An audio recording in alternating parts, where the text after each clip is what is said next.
Nellore rural పరిధిలోని ఒక private పాఠశాలలో 10వ తరగతి చదువుతున్న సుదీప్ అనే విద్యార్థి బలవన్మరణానికి పాల్పడటం స్థానికంగా తీవ్ర కలకలం రేపింది. టిపిగూడూరు మండలం పేడూరు పంచాయతీకి చెందిన సుదీప్ తనపై పడిన దొంగతనం నిందను భరించలేక ఇంట్లో ఉరివేసుకుని ఆత్మహత్య చేసుకున్నాడు. పాఠశాలలో ఒక విద్యార్థికి సంబంధించిన నగదు పోవడంతో ఆ దొంగతనం సుదీప్ చేశాడంటూ తోటి విద్యార్థులు మరియు పాఠశాల సిబ్బంది ఆరోపించినట్లు సమాచారం.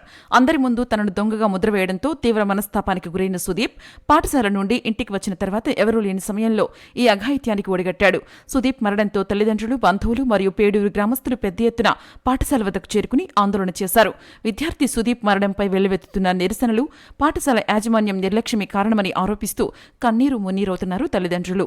విద్యార్థి సుదీప్ అచేతనంగా పడి ఉన్న మృతదేహం పాఠశాల గేటు ముందు బైఠాయించిన వందలాది మంది గ్రామస్తులు మారకుండా ఉండేందుకు పోలీసులు భారీగా మోహరించారు. ఉద్రిక్తతను గమనించిన రూరల్ డీఎస్పీ ఘట్టమనేని శ్రీనివాసరావు తన సిబ్బందితో సంఘటనా స్థలానికి చేరుకున్నారు.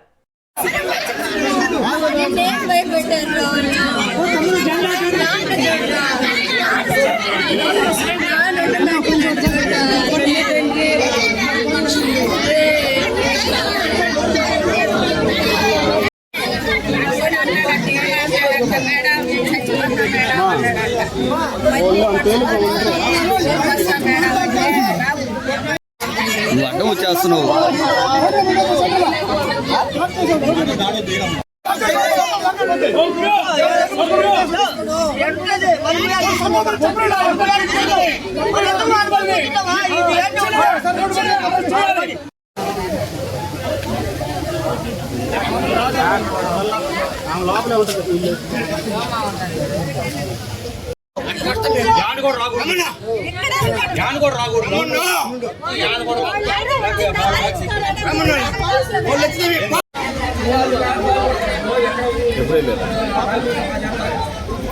మీరిద్దరే